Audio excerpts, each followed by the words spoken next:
Så optager jeg. Okay. Havoc's forces have seized control of this desert, setting up checkpoints and ambushing vehicles. Hvis vi skal angribe, så kan vi bruge ham der. Det skal vi. Så er det meget nemt, lige snart vi kommer over til hen til fra A til B. Det bliver nemmere for dig at bruge ham. Ja. Nej.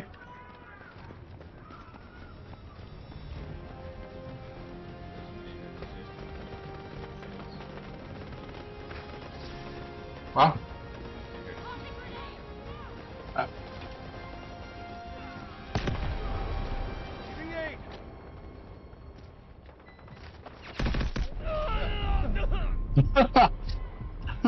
det er meget godt det der.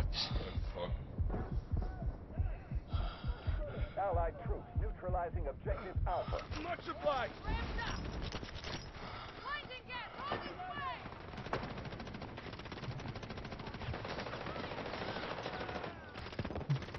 Skyd den ned. Hvor er penge? Skyd den vej. Triple blaster charges up.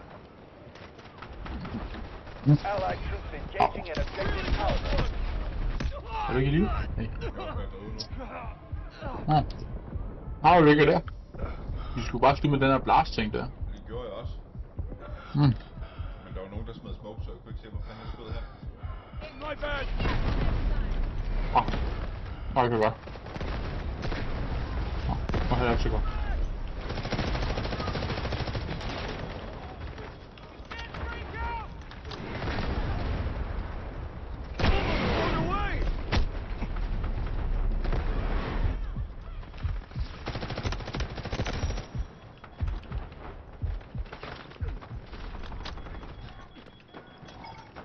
Svært, man kan ikke se når man får eller har klaret dem. Det er lidt irriterende. Hun er i hvert fald dernede nu på den TV. Jeg fik en kill med den. Du må også have modtaget den.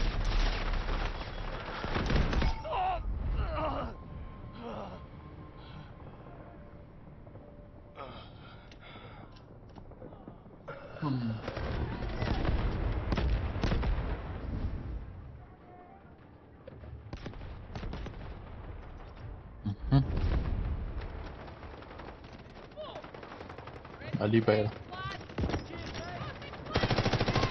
Jeg smider røg derovre.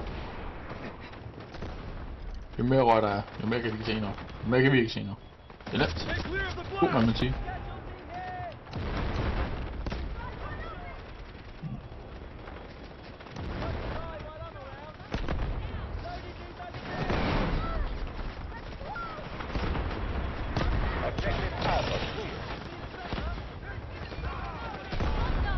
Au.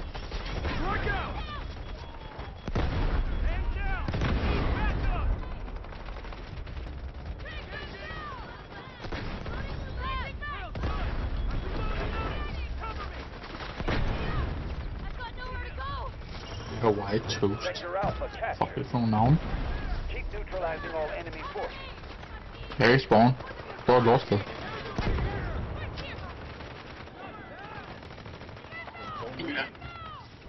Det er ikke ham tror jeg kan.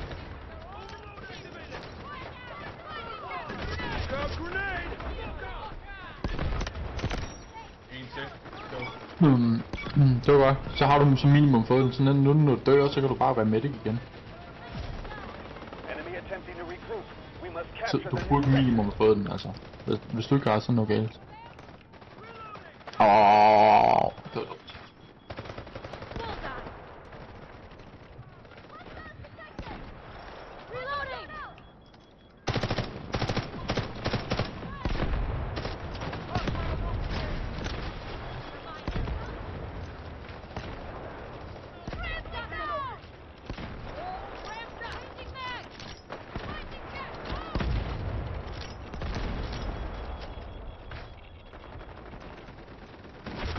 Grenade!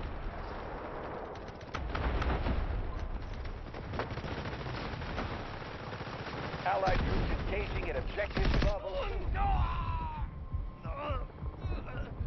Jeg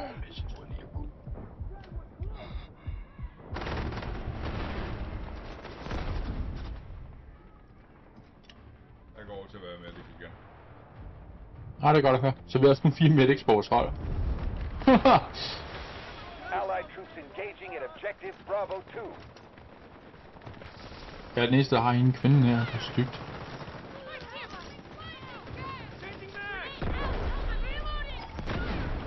Det er mandlige medics og en kvinde. Jeg er bare et eller andet.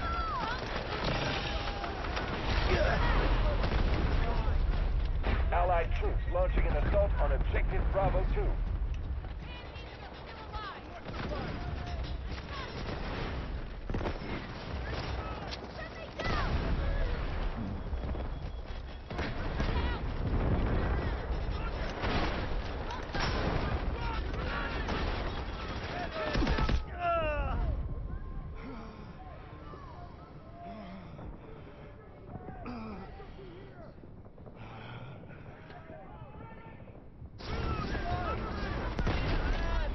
Objective Bravo 1 cleared.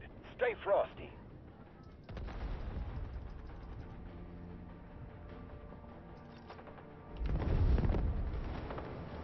Er det der kommer en bil? Nej.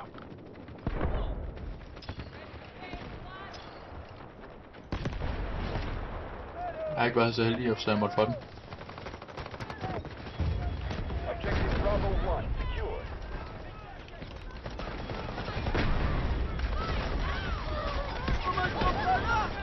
Jeg kan godt lide at prefire alle positioner nu, hvor jeg har magasinkapacitet til.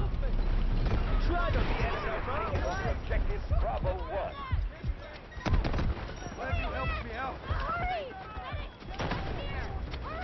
Allied troops launching an assault on objective Bravo 2. Smoke barrage ready.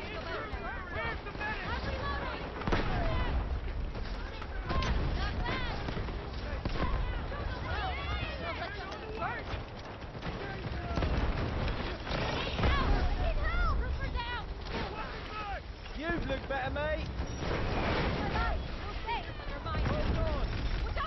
Our forces are well prepared. Det Cameron, han er altså en stor pussy. Allied troops launching an assault on Han holder bare langt væk. Bravo 2. Won't die while I'm around.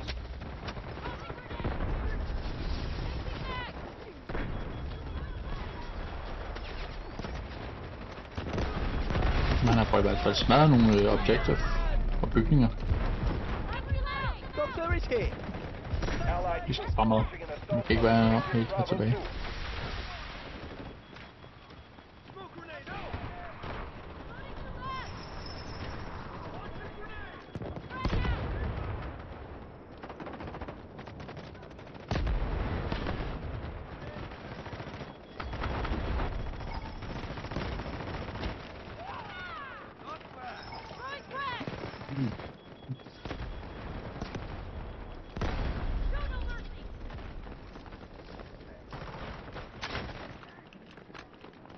Mig en anden, vi er i gang med at tage dem bagfra. Ja, jeg er også taget sammen med jer. Allied troops launching an assault on Jeg fik en. objective Bravo 2.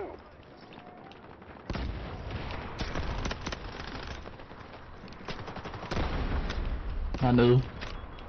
Jeg spawner på.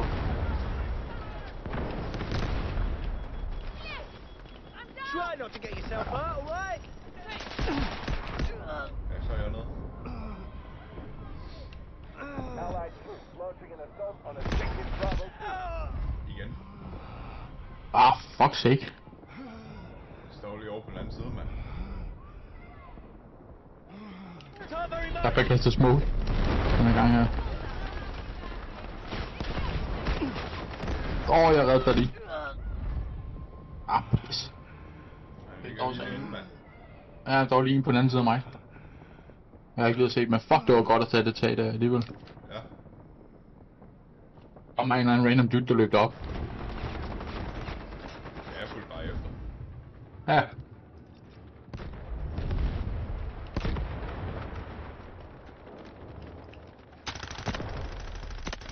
Du vil bare være med. Neutralizing objective Bravo 2.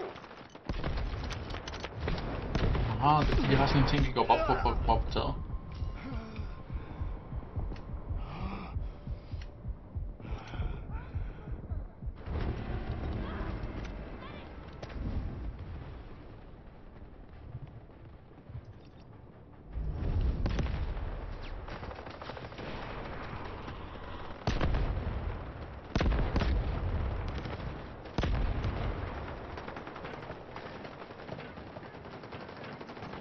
Objective Bravo 2 cleared.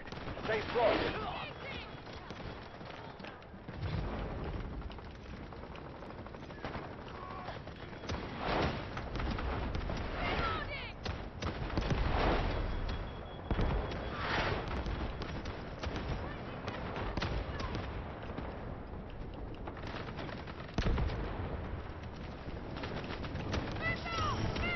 We've secured Sector Bravo. Eliminate remaining enemy forces. Vi har fået det gode tag igen.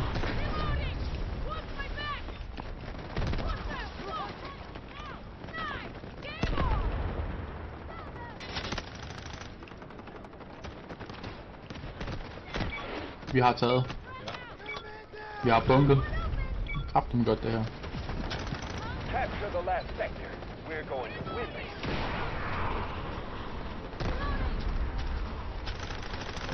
Kampvogn. Ja, så godt. Ja, det var derfor, jeg løb op på taget. Men der lå inde ved den MG.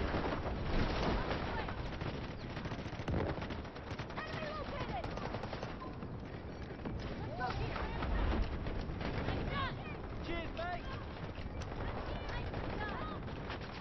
Unit in progress.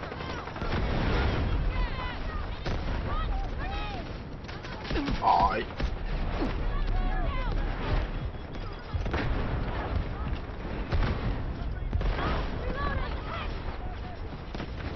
Nej. Fucking hell, mand. Hvad så? Ja, jeg var i gang med at live det op. Launching an assault on Huh. objective Charlie 2. Goddamn. Vi har en ved C2 i en bil. Er lige spawnet i den? They've nowhere else to run. Final push.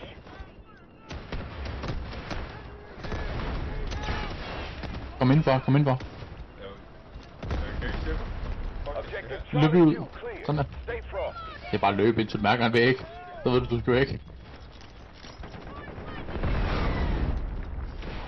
Hvordan fanden er folk, de smider sig så hurtigt? 80% of our Det har jeg troops ikke forstået remain. nu. Continue to Ja, push. eller ikke.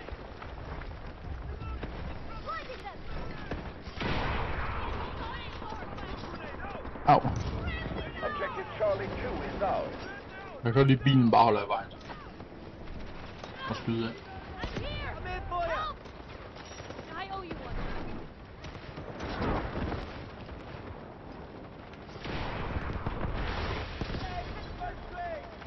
No secrets of remote. Well, smells like something.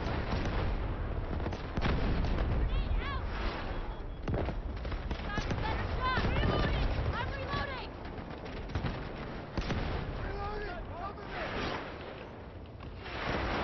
Trooper down. Han siger det. Need backup. Den eneste vi mangler.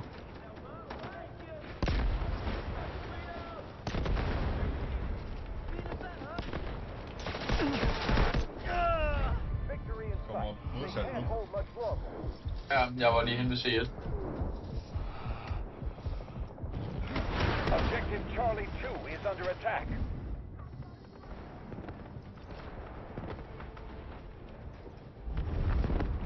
This is their last stand. Take the sector. This is their last line of defense. Fanden startede du lige der, mand? Din møgkælling.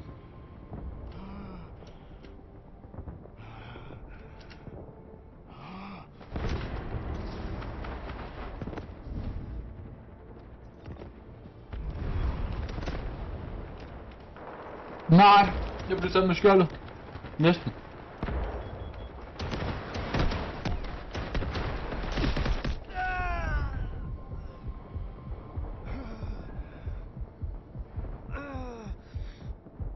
I need help. Vi har en med skjold, der var lidt rundt og skubber til folk og dræber dem. Oi! Need a faktisk ret klamt. We neutralized objective Charlie 1. Men vi har C1. Og nu vi mister C2. Ja. Vi lader pingpong igen, mand.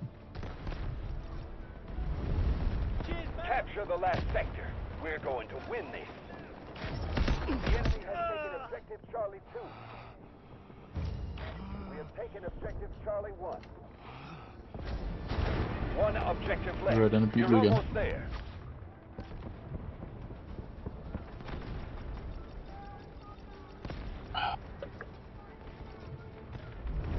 Strategic beacon deployed. Take some cover! One objective left. You're almost there. Roger that. Artillery barrage incoming. Almost killed me!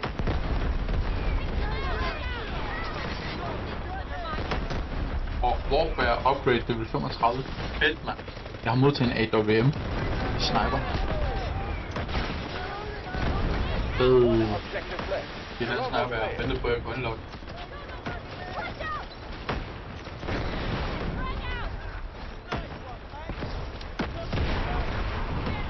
Objective Charlie 1 is under attack.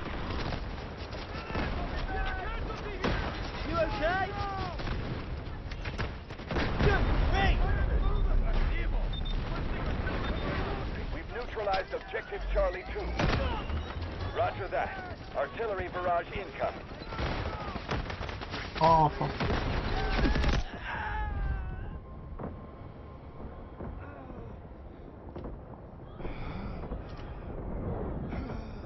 Nej.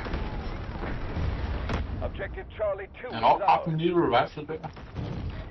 The enemy is attacking objective Charlie 2. Capture the last sector. We're going to win this.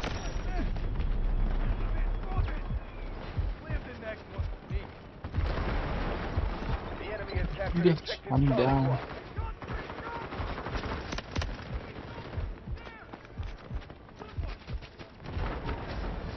One objective left. You're almost there. Nu er vi mistet C1. Don't die while I'm around!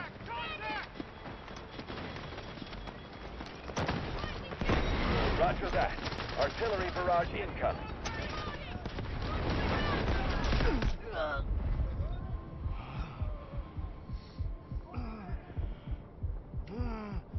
Jeg løber hen mod C1. Jeg skal bare på C1. Nej, det ved jeg gerne. Jeg prøver at spamme på dig, One men du er i objective combat. left. You're almost there. Jeg er lige i røven af dig. Modtaget. The duck is back! Objective Charlie 2 is under attack. Strategic beacon deployed.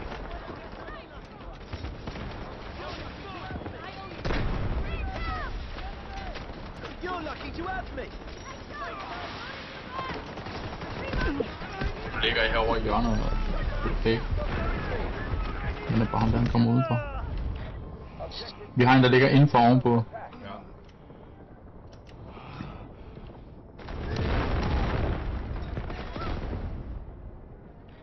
Smoke screen incoming. Capture the last sector. We're going to win this. Roger that. Artillery barrage incoming. Almost killed me! Jeg tror, han er død ham ovenpå. Jeg kan ikke finde ham. Nej, jeg tror, han er løbet ud, for jeg tror, han lige har taget mig. Jeg ligger nedenunder. You're doing my head in! Pas på udenfor. Ej, så blev han taget på siden i stedet for. Så har vi en, der sidder nedenunder. Han ligger nedenunder. Jeg ved det godt, jeg er død til ham. Jeg er død til ham. Han er også død nu. Jeg er dræbt. Nok kraften kun lige for dig op, men så dør jeg selv. One objective left. You're almost there. Typisk.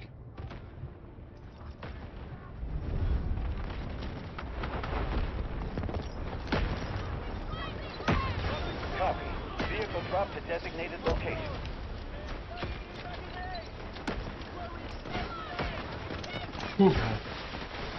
Roger that. Artillery barrage Jeg er incoming. ovenpå. Need help! De render rundt nedenunder. Ja, men ovenpå, det er også godt at have. Ja. Jeg håber bare ikke, du er i combat lige nu. Jeg er så lidt i combat, det burde ikke være i hvert fald. Står der. Ja, det står der, fordi jeg er i nærheden af Water Combat. Capture the last sector. We're going to win this. Skal jeg spawn nu? Jeg er fucking vehicle. Nå, hygge. Victory in sight. They can't hold much longer. Better, mate. You're doing my head in. Smoke screen incoming.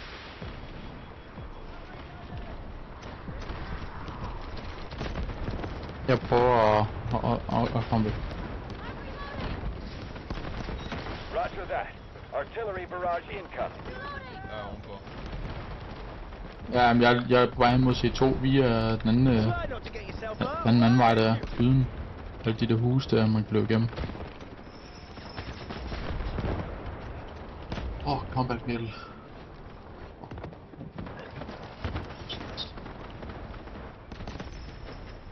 Der er seriøst den, der hedder Hawaii Toast. Fuck, det er Copy. sådan et navn. Vehicle drop to designated location.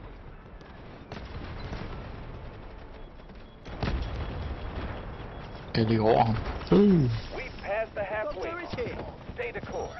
Så er det bare C2. Nå, og min ven der, han har skrevet, han ved ikke, hvor god han er til spillet, skal bare. Det er lige meget. Sight. They can't hold much Du longer. blev ved at spille. Nej, men han har slet ikke, jeg tror ikke, han har spillet det endnu. Jeg tror, han har ventet på mig. Roger that. Eller får jeg inviteret ham i hvert fald. Barrage incoming. Men han har jo kraften med skæve arbejdstider med den dreng. Dreng, han er 19, 20. This objective can make or break the battle. Take it down. Nå, jeg bestiller lige Smoke Barrage. Det kan jeg har strategisk beacon. Så er kraften ikke flere skud, mand. Jeg har faktisk bestilt en respawn beacon. Final Ja. say. Oven på C2. Deploy. Op på taget. Ja. Det er deroppe, jeg er. Ja, det skal jeg. Capture the last sector. We're Du er 7 meter fra mig. Ja. Enemy key objective is under our Er du ovenpå? Det er du ikke kraften. Continue the attack. Du kravler lige så langsomt hen mod mig. Bite the bullet. You'll be fine. Thank you. I mean it. Roger that. Artillery barrage Jeg er ikke incoming. noget bare. Ej, respawn beacon, det kan noget, når det er heroppe, fordi det her, det er bare en god position at være oppe på. Du kan se direkte derhen imod. Der står også bare nogen.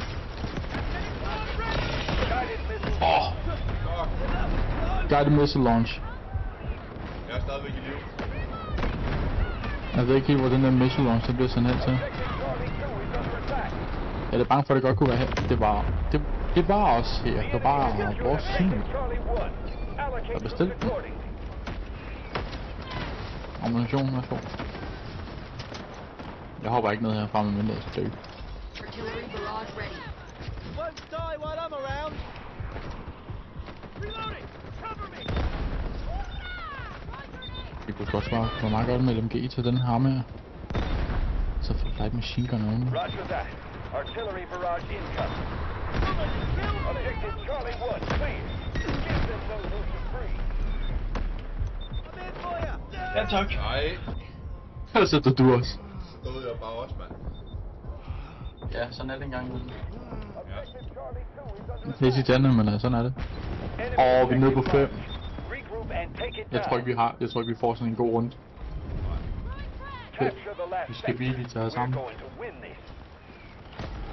Objective Charlie 1 has Jeg tror ikke, vi får... enemy hands. Switch tactics and organize a fight back. Det er bestemt det på. Failed. Nej. Move out, operator. Jeg tror kun, det er et objective, at man får den der. Ja. Jeg skal være på det ud af skide.